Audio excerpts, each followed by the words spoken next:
Welcome back to another episode of Hardcore Minecraft Survival. It's time to expand my city.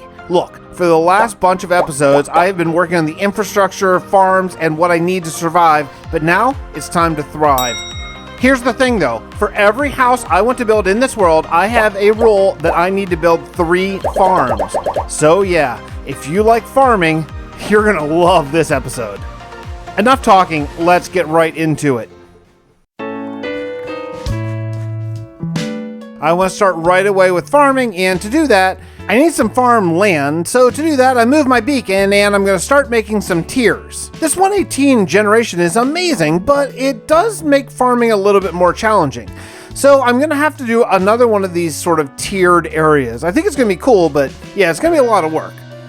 It's weird starting off the 100-day period with such a big project. Usually I sort of put these later on, but well, I need to do it now. You know, it's funny, whenever I'm doing these big projects, I always reach a point when I'm about a third of the way through, or maybe a little less, where I think, uh-oh, have I made a huge mistake? Does this look absolutely terrible? And then I just need to sort of shake myself and be like, no, Fix, trust yourself. You've done a lot of builds. It's going to look fine in time. I just need to trust the process and know that whatever I come up with in the end will look good. You're not going to believe this, but it's already day 417. And I didn't AFK at all. That's 17 straight days of landscaping this thing. It was a lot of taking away dirt from some places, adding dirt to other places, and even starting with some of the cobblestone and crackstone brick walls. It's starting to look really good, but I gotta tell you, you could build just about anything at the foot of these majestic mountains and it's gonna look okay. What a gorgeous landscape. After I got the couple main tiers done, I started looking around. I was like, you know, how am I going to end this landscape? That's kind of weird. It's hard to end farmland. I've always found that to be true. And I think connecting it to this other sort of little mountain area is really the right move. Shaping up.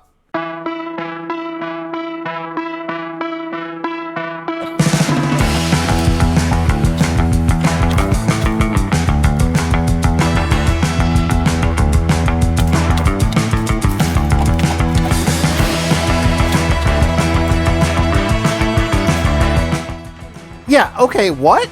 So I was digging in my little beacon hole here and there was a bit of an overhang. It was completely full of mobs. I got out of there okay, but man, it was a little bit closer than I would like it to be.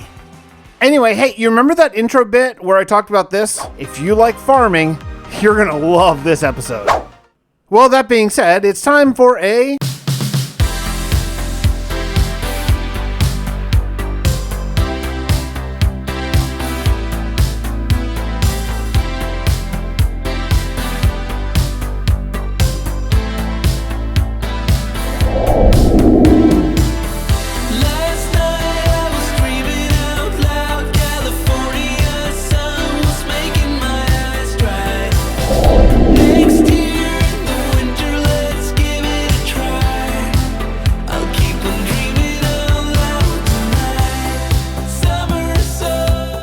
Okay, this is not bad. I have 3 fields done of my tiers. Now, I didn't plant this whole thing and call it one field. I am going to break them up into reasonably sized fields. I think this is fair.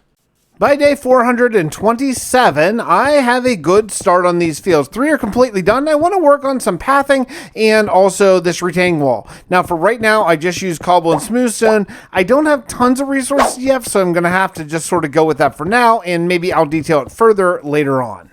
You know, I always try to get efficiency 4 or 5 tools, and every once in a while it bites me in the butt. Efficiency 5 shovel is terrible for this. You always get more than you want. I just want to do individual blocks, and I can't seem to just do one. I'm always breaking extra blocks.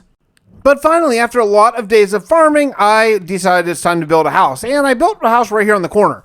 Building corner houses can be a little tricky, but I think I have a nice footprint laid out here. And yeah, this is going to be a really cool house. I actually really like the inside, how it's kind of open air and a very low ceiling. Just looks cool. And through the magic of editing, boom, completed house right now. Cool, I used the white terracotta. That looks really nice. It almost feels kind of like a Japanese-inspired house, sort of. It's not really what I was going for necessarily, but I like it and think it's really cool looking. Yeah, very nice.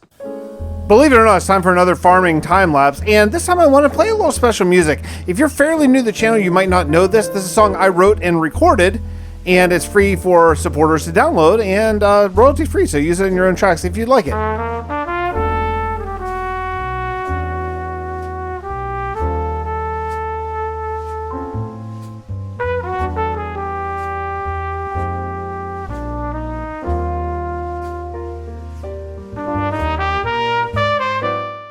And just like that, another 3 fields planted. Now, I've only done carrots, potatoes, and wheat thus far. I actually forgot that I had beetroot, though later on I do find out that I do have some. So we'll do some beetroot later. But yeah, it's starting to shape up. It's starting to look like a real farming district. I really, really like this area. It's growing on me every time I come over here. Cool. I didn't realize how big this plateau is, actually, but now that I'm looking at cinematic, it's freaking huge. I'm probably going to get 9 or even 12 farming fields out of just this. I mean, this really is feeling like a farming area to support a city, even though really it's only 6 houses or so far. But that all being said, it's time to build another house, but before I can do that, I need to think a little bit about the roads. I know where the gate's going to be, but I don't really have much of a plan heading this direction. So I guess I'm going to widen the roads and maybe head up towards that area. I don't know yet. I'll do some digging and come up with a plan. And yeah, sure enough, I really like this palette. This deep slate with tuff and basalt sort of a combination that I have going, it really looks good. It looks like a medieval road, and it doesn't look like it's too artificial. It really feels like it blends in perfectly. But finally, it's time to build my second house. I have paid the price in farming fields, and I want to do a diagonal house. I don't want everything to be on the X and Z axis. That's very important to me. But I have this weird amount of space if I do diagonal house, so I think I'm going to do a well. How about a well? Everyone needs a well, right? Maybe a fountain? Water? Something with water in it. That's what I'm going to do. And it rained for days, it felt like. Maybe weeks, it felt like. But look at this rainbow. These complementary shaders are really next level stuff. I can't believe I haven't been using these for a very long time. I'm never going back now. These are great. I've kind of made a decision on trim on roofs.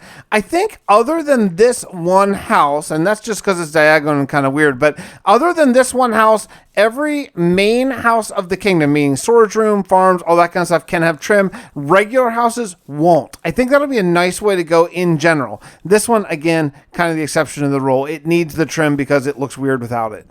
Oh, good. More rain. Well, that's fun.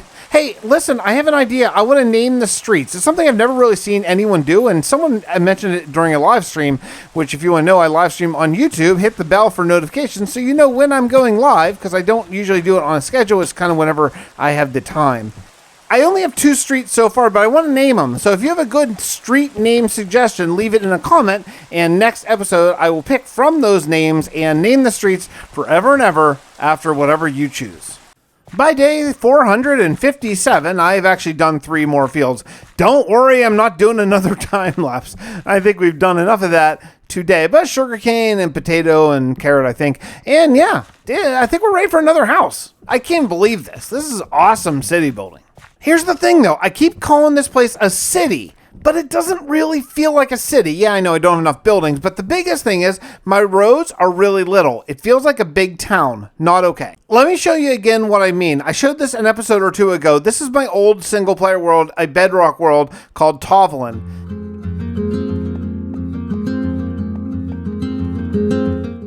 Now, this is actually a pretty big kingdom, but from looking at it with boots on the ground, it doesn't appear that big. My streets are very narrow. There's a lot of little dirty passageways, lots of grass showing. That doesn't feel like a city. Cities are a lot more paved over, and that's what I want to go for here, so I need to widen my streets in a big way. Just for sense of scale, take a look at this. There's a lot of houses and buildings here, but again, when your feet are down on the ground in real first-person perspective, it's not that big. It doesn't feel big.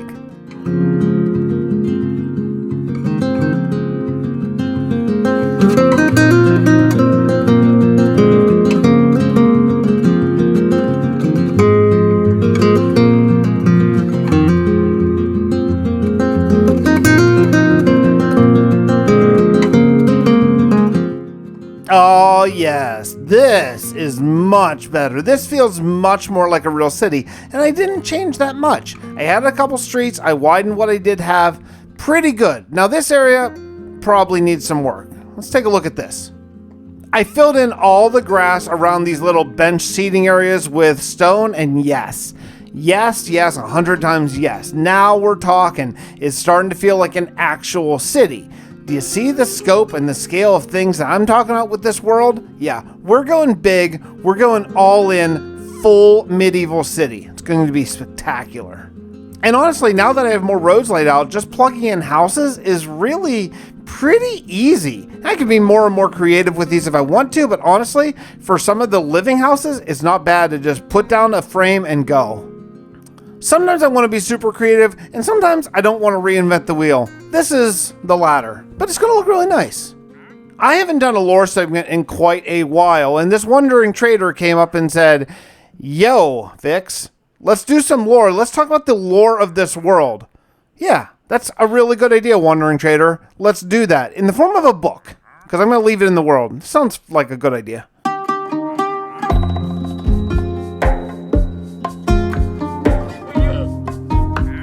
Dear Mr. Steve Tappick, your arrival here has not been unnoticed by us. However, we have been impressed by your speed at setting up a life for yourself and a trading hall for the wandering folk. Furthermore, your farms are expensive and could sustain the fist of the dragon for a season. If you supply us with half your yield, we will continue to look the other way. We will send our traders through our portal in 50 days. Deliver, or we will be unpleased.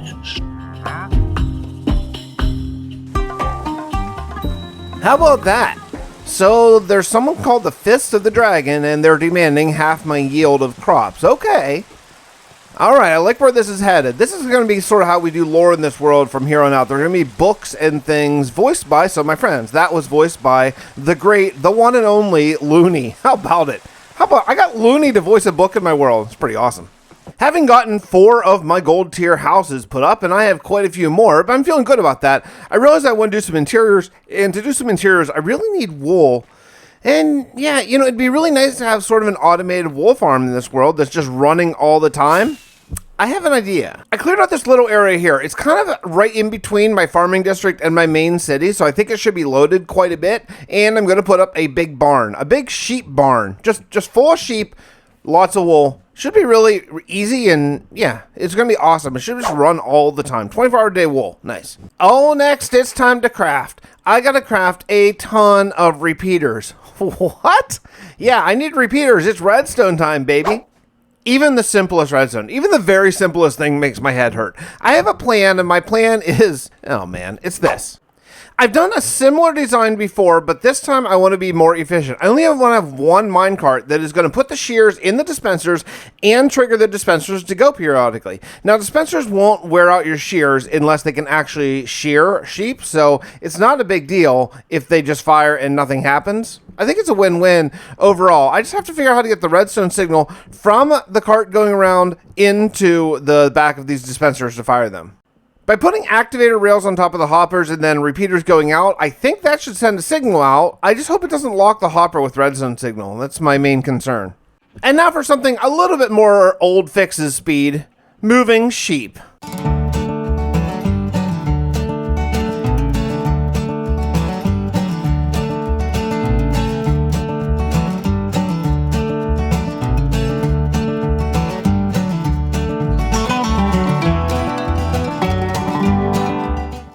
By using a hopper minecart under each sheep, I should be able to keep all the colors separated for easy access. I do have 2 sheep per color, so I should have plenty of wool once this gets rolling. Of all the decisions I've made in this world, thank goodness I did an iron farm very early. Yeah, because I'm using all of it.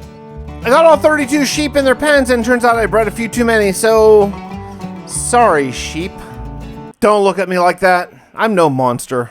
I just had to open up the basement to the air. I think it's going to be really nice to have sunlight down there and see my wool storage underneath my sheep. And then it's time to make 16 different dyes. Well, 15 actually. I guess white is covered. Yeah, okay. I think I can probably remember most of these. It never fails that I come up a couple short when I do a project like this. Oh, look at this. It's like a rainbow of wool. Oh, I love it. I love it. I loaded up with shears, and I've been getting a decent amount of wool already started. So yeah, I'm going to mark it just like this so I can come down and easily see what color I want to grab. Man, we're in business here. This project is very close to done. The only dye I don't have yet is I don't have cocoa, so I'm going to need to get one somehow. That means I need to find a jungle. I did find a wandering trader, though, the next day. This is really lucky. Unfortunately, he wasn't selling cocoa, but he was selling jungle saplings, and that's a huge win. I don't have that tree, so that's going to be an extra wood type, and actually the final wood type that I need. Hey, free leads! After I brought my jungle sapling back, I took a look at the barn. The barn is complete. Yeah, I didn't do a time-lapse. You've all seen me build a roof before. It looks good, though, right?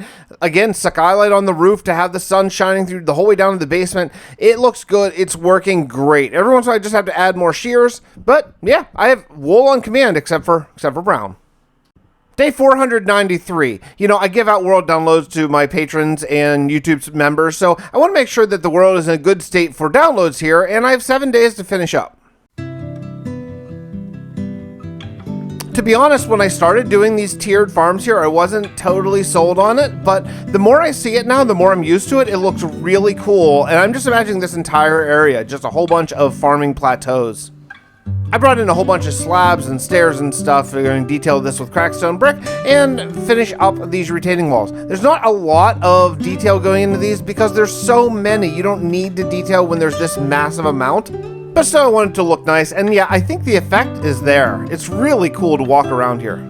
The atmosphere is real. I really, really like it. I kind of wish I had a different slab block for the paths other than spruce, but yeah, I decided I'm not going to go dirt slabs. I just feel like it's too different than vanilla. I wish they would include them in the game, honestly. We all want them. Give them to us.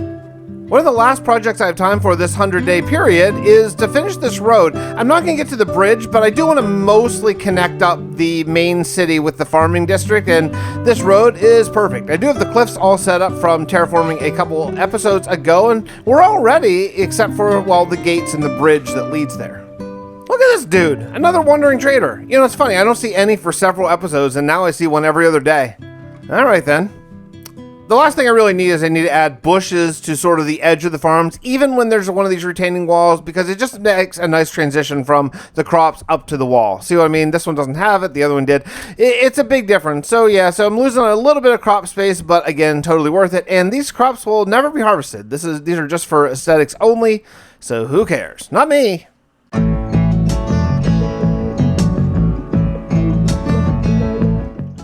And just like that, it is day 500. We accomplished a lot today. 3 new houses, which means 9 new crop fields, and a sheep farm. That's huge progress for a 100-day period. Look around at this place. It's like a different world. That farming area, that is starting to look absolutely spectacular. I actually can't wait to add more, even though we just did a lot today. Regardless, that's it for me. I will see you all next time from Hardcore Survival with Fix. Bye, everybody.